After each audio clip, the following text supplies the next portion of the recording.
You're watching Steelers Talk here by Chat Sports. What you might not know is that we also have a Browns channel, the Browns Report on Chat Sports. And I would like to double up the subscribers numbers. We got a pretty decent lead on the Browns right now. We'll round and say 3,000 and change, 3,500, right about at that figure. But I want to embarrass them, just like that team has been an embarrassment for a very long period of time. So if you want free videos on a good team, the Pittsburgh Steelers, hit that big red button and subscribe right now.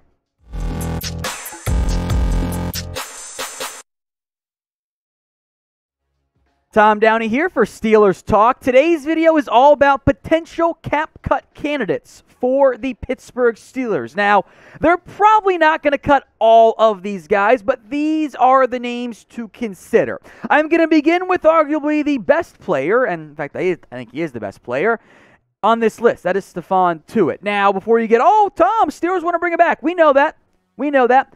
But I have a tough time seeing them bringing him back at an almost $14 million cap hit. There is potential money to be saved. Just over $4 million if you cut him right now, $9 million as a post-June 1st cut. Now, quick explanation. Tom, what does pre-6-1, post-6-1 mean? Pre-6-1 means you have that cap space available right now, too. You can spend it as you wish. But all the dead money from a contract gets put onto this year's salary cap, so you don't save as much. Post 6-1, if there are years left on the deal, allows you to spread that dead money out over multiple years. You can't use it until after June 1st, so you don't have any money to spend of that $9 million in free agency, but it does save you more in the end. Now, here's what GM Kevin Colbert had to say on Stephon Tuitt. He had a tough season last year, was battling through a knee injury that he worked his way through. We put him on injured reserve. He's had a personal situation, which, of course, was just horrible for the Tuitt family, that he's had to deal with. We have been in contact with Stephon, and we are very open to continuing to help him, that position, and his availability to us. We just hope for the best as he tries to return to the Steelers. Now, I love Stephon Tuitt, and I want to show support for him, so like the video to show Stephon Tuitt love for being a fantastic Steeler. And I began with him because I think he's a good football player. And to remind everybody, you don't have to cut players. In terms of the short-term impact, you can save pretty much the same amount of money by even doing a simple restructure of Stephon Tuitt's deal. That would save you a lot of money. You can do an extreme restructuring to maximize your potential savings. But the money involved, it is a little tough for me to see Pittsburgh bringing him back at that level. The NFL is a business, after all. That business is winning football games. So I'm not saying he's gone for sure. I think he's an awesome football player. We saw it in 2020, right? 13 tackles for loss, 11 sacks. My suspicion here is that Tuitt probably doesn't have much trade value. However, he would, I think, be a prime restructure candidate. Maybe he takes a pay cut potentially as well. So I'm not saying he's gone or that I want him gone, but the cap hit probably needs to change a little bit for this upcoming year. So what do you guys think? What should Pittsburgh do with Stephon Tuitt? Type in C for cut, K for keep, or T for trade. This is the pinned comment on today's video. So if the ad break comes on YouTube, take advantage of it. While the ad plays, head down there and let me know what you think. This name I am all for cutting. Joe Schobert, $9.72 million cap hits, and he did play a decent amount after they acquired him from Jacksonville, but the money doesn't really make sense. $9.72 million for a player of his impact is a lot. It's a lot for an off-ball linebacker, and they save a ton. 7.83 if you cut him right now, 9.25 via that post-June 1st designation.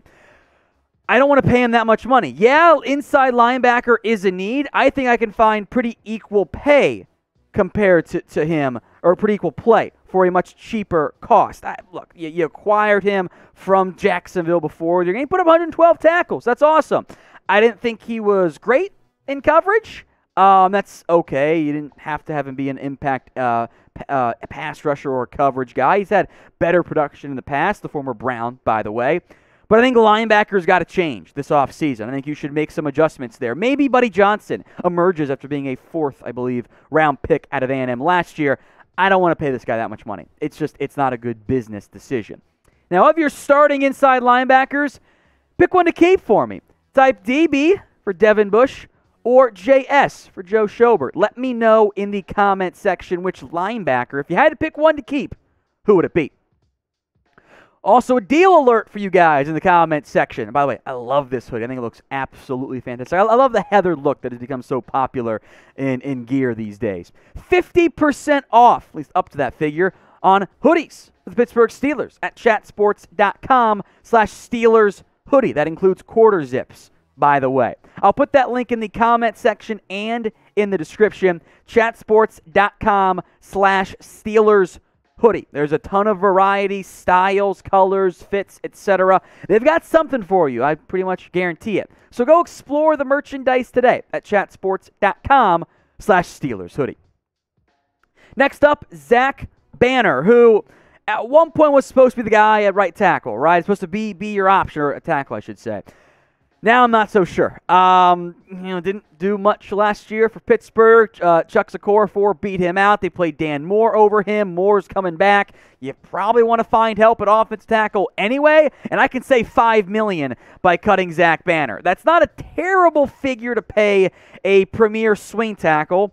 I don't know if I would consider Zach Banner a premier swing tackle. And O-line depth is always important, but I would be okay with moving on from that perspective, especially if you want to try to upgrade or just replace Chuck Okorafor this offseason. Some notable right tackles: Bobby Massey, Morgan Moses, Riley Reif. Boy, don't you wish you would have signed Morgan Moses in free agency.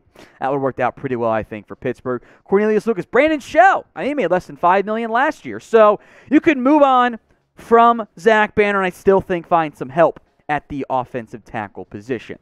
Now, when it comes to right tackle, and we'll include this as maybe left tackle if you want to move Dan Moore to that side, but when it comes to filling that offensive tackle starting spot, how would you rather fill it?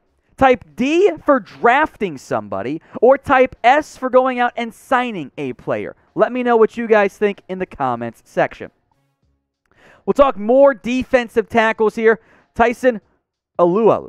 Now, I like him. I think Alualu is a decent player, but he is aging. He's on the wrong side of the typical impact. Only played 2 games last year.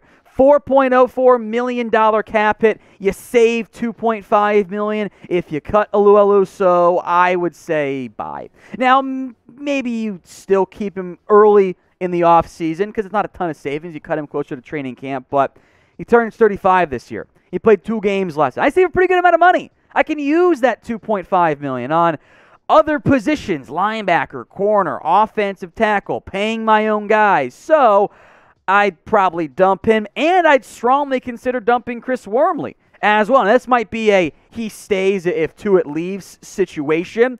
I've got Wormley above Alualu on terms of my impact and my reliable, steady, preferred defensive tackles. He's not that expensive, only $2.9 million, but when you save $2.3, all of a sudden we're approaching, $10 million in savings by cutting 3 guys. Now, Wormley flashed at points last year. The 7 sacks thing is a little bit deceptive to how good he actually is. So if you want to keep him, I'm certainly not going to complain. But if you're not going to restructure Stephon Tuitt's deal, you're probably going to try to find other moves. An idea, by the way, I'd actually be okay with pursuing for Wormley and Tuitt and not many others. What if you extended him? What if you gave him a new deal to bring his cap hit down this year? Still makes him a candidate to save cap space, just a different way of keeping him on your roster. Finally, Joe Haeg next up here, another backup lineman, this time on the offensive side of the football. $3.1 million cap, but you save $2.6. Kind of like several of these guys. Not a bad name in terms of the impact, the cost, but I'm trying to find names that would actually save you money. Nobody cares if you cut the random dude that no one has heard of, the 6th-string receiver who saves you, $600K on the cap. That doesn't impact anything. This is a bit more of a notable name. I think it's about the right value for him, but start adding up these $2.5, $2.6 million cuts, get a pretty decent player if you add all that money up together. So that's my list. I want you to drop a name for me. You could also cut Mason Rudolph. They're not going to. So name a player who you think ends up getting cut this offseason right now in the comments section.